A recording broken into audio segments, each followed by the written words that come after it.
All right, on Power Talk today, we're talking about something that makes quite a few people go crazy. It's Black Friday on Jumia from the 31st of October, running all through the month of November.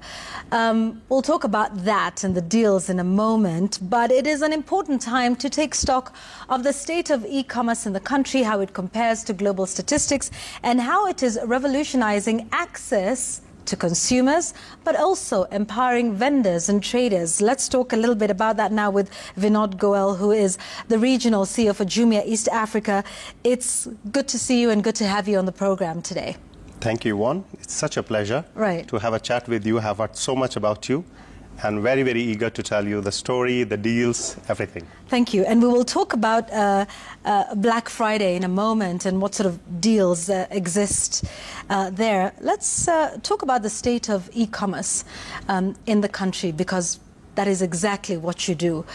What does it look like? What are the numbers? What are the key drivers of this subsector of the economy? Yeah. So e-commerce, I like the word you used, subsector.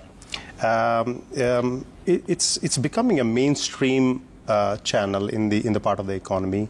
In some part of the world, in Southeast Asia, India, China, the contribution of the channel has gone to very big numbers as a percentage of retail.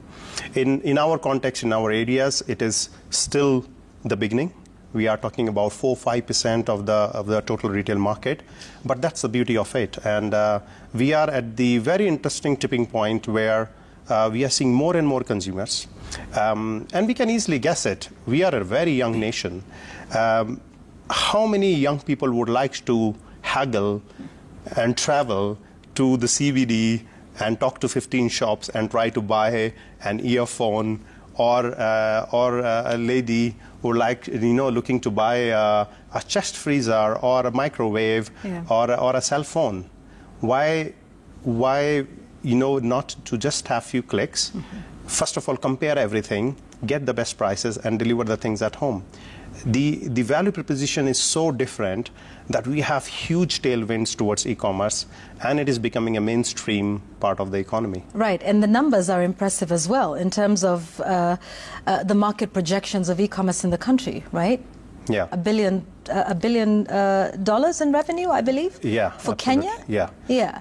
So yeah, the numbers are very big. I mean, the total industry is huge.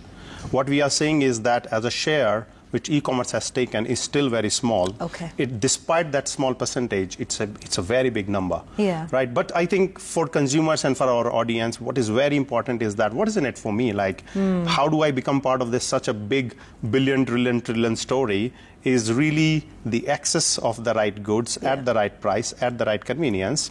And that's it. That's all I want. Right. And are consumers embracing it? Well, from what you see? So, Jumia is in the story in the journey of 12th year, 13th year, right? In Kenya, 12 years. And of course, the journey has been painfully slow, which has been the case everywhere, by the way.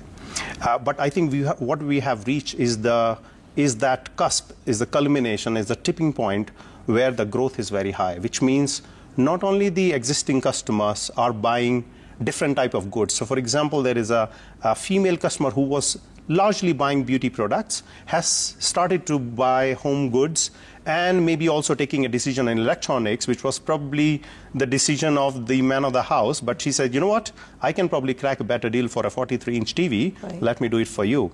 Right.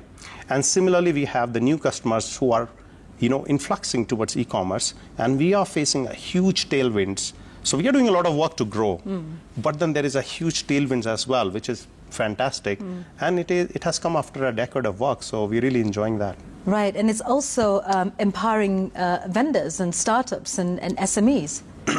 Well, absolutely. I wish, as I was telling you, I could invite you in our vendor event. We met recently around 120 vendors. Who are the vendors? Just to simplify it, these are the people who sell on Jumia, right? And I just sat peacefully to listen their stories. And I said to one of the ladies, her name is Leah, and I said, like, okay, you sell pillows on Jumia. How did you even start? Like, why pillows? And she said, like, I had little money. and I bought 5 pillows and I want to sell them. Now, you can't really open a physical shop in town to sell 5 pillows. You can't distribute 5 pillows, right? Because the working capital is very small she had. Yeah. But she can open a shop on Jumia, and she sold 5 pillows, and she made money for 10. She bought 10, and today she is one of the biggest seller of home products, not only pillows, the mosquito nets, the rugs, the kitchen, the dining sets, some furniture as well. She manages 15 people, and she has 2 shops in the town. Like what else? But this does not end here on the trade. The best part is she actually sometimes goes on a small talk on how to run digital business, and she motivates a lot of her neighborhood that, you know what, you can just start a digital business. Even on Instagram, you do not have to be Jumia all the time. You can start on Instagram, Facebook, when you are ready on Jumia, etc. And she has become a powerhouse. And then I sat with 15 people, and more or less they have the story of like this. They started a small business individually, and today they are the leaders of small digital businesses. Isn't that wonderful? It's impressive to hear. The question I want to ask now with that is in terms of reach. Many people would think e-commerce is more geared towards the urban consumer, but are you reaching those in the rural areas? And also, I ask this fully knowing that you are, online. But how do you reach offline customers? There are still issues of connectivity, access to smartphones, access to good internet connections. So talk to us about the demographics of your consumer, if there's any from the rural areas, and also how you're able to reach those who don't have access. Right. So you asked me 2-3 questions in the same in one. breath, pack it in. but let me go one by one. Right. So you are absolutely right. In the international arena, e-commerce makes sense let me put it in a small equation. It needs a lot of people, densely populated in urban areas, have a lot of money. Okay, so that's population density, GDP per capita, and the population size. All right, you multiply the 3, and that number has to be big. Then only e-commerce companies wants to go that area, right? The problem is, in our area, in our context, we do not have that equation.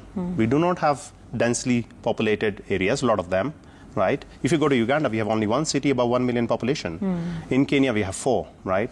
We know we do not have a lot of population with huge disposable income, right? So the first thing we did is that e-commerce should not be for disposable item, for fancy stuff, for accessories only. No, you really need to serve the basics. So we could easily get the deal for you on a 55-inch Sony TV, but what is really required is a 45-inch or 43-inch Vitron or MTech or Skyworth, right? So we need to get the best deal. So that is the first thing, what people need. It's about the needs, it's not about the disposable income. The second thing, we said, okay, all these people we were talking about, the sellers who were selling, they were selling in the radius of 2 kilometers, 5 kilometers, and that's it. Right? Even if you're selling on Instagram, how are you going to serve an item if you have an order from Molo? Right. It's almost impossible, right? You have to put it in a bus and do 15, 20 calls to make it happen. And I think the second thing we did is that, okay, we need to empower these sellers, and their market is not 2 kilometers, it's 800 kilometers. Today, they are serving in 2 kilometers. Tomorrow, they can have an order from Lambu, right? Now, your question is that, how do we bridge the gap for the people who are living outside Nairobi? A lot of people do not have. Luckily, Kenya is pretty high in the penetration of smartphone and internet, but still we have around 30-40 people, 30-40% of the population who is off-grid. They do not have access to smartphones, they do not have access to internet, and last but not the least, they are not digitally trained, or they do not trust digital channels, right? We have a fantastic channel on this one, which does not exist in any e-commerce companies outside Africa, which we call JForce. So JForce is nothing but an army of freelancers, agents, who are onboarded on Jumia's platform, trained by us. They will literally, if you are in a small town in Sagana or in Ahero, they will stop you and say, Yvonne, I think you should probably buy a new coat, and they will show you all the deals, and they will place the order for you So hence, you don't need a smartphone, internet, or the confidence. They'll place the order for you, and you will become the first-time digital customer for Jumia, and you will get the items delivered to you. So that's and that is the bridge we have to put in place. And we have around tens of thousands of these agents. And it's also a wonderful thing for them, not only making those small commission money, sometimes it is not small if they're serious about it, but the best thing we are really proud is the digital education they get. So they get to know how this machinery works, and either they stick with us or they start something else, which is absolutely beautiful as well. All right, yeah, win-win. So let's talk about the wins now. Black Friday 2025, what's new, what's in it for consumers? Started on the 31st of October, runs through to the 30th of November, right? Okay, so talk to us about what's new this year and what consumers can expect. So, first of all, a lot of people know about Black Friday, right? So they know sometimes even more than me what should look for, where to look for it. You know, sometimes we do a treasure hunt at midnight of the launch. Within 5 seconds, everything is gone because of these people. So first thing is, people love it. They know about it. What is new? I think every time we try to bring millions and millions more products which Kenyans want. As simple as that. There is nothing fancy we have to do, right? If the most sold shoe which people are loving is a white shoe with 2 stripes and has to be less than $11, that is our job to bring that shoe in enough quantity for the customers. I gave you one example of a product, and Jumia has right now 11 million products available on the platform, and a majority of them on unbelievable price, and that is Black Friday. Yeah. 70%?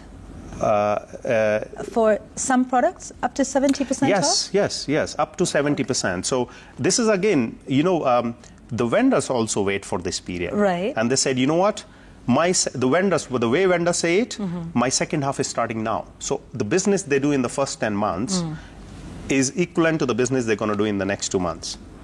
Right? November and December is half of the year for them. And they come up with huge amount of discounts and huge amount of assortment. And our job is to absorb all that, curate it for our customers, and pass it on, and do our job of delivering the products in a right way. You know? So deals and deals and deals on everything. You talk about a toaster, a blender, a kettle, a mosquito net, pillows, shoes, whatnot. Like, I can't name it, but there is everything for everyone.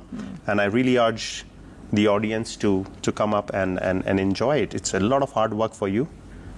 Yeah. It's a short time. All right, it is indeed. And we're now a couple of days into it. So looking forward to that experience. And of course, hearing how e-commerce is driving the economy and empowering vendors and consumers as well, offering them the issue in the matter of choice and need based on cost. Thank you very much. We look forward to what happens this year. Of course, with everything that you have available. Thank you very much. Vinod Goel, who is the regional CEO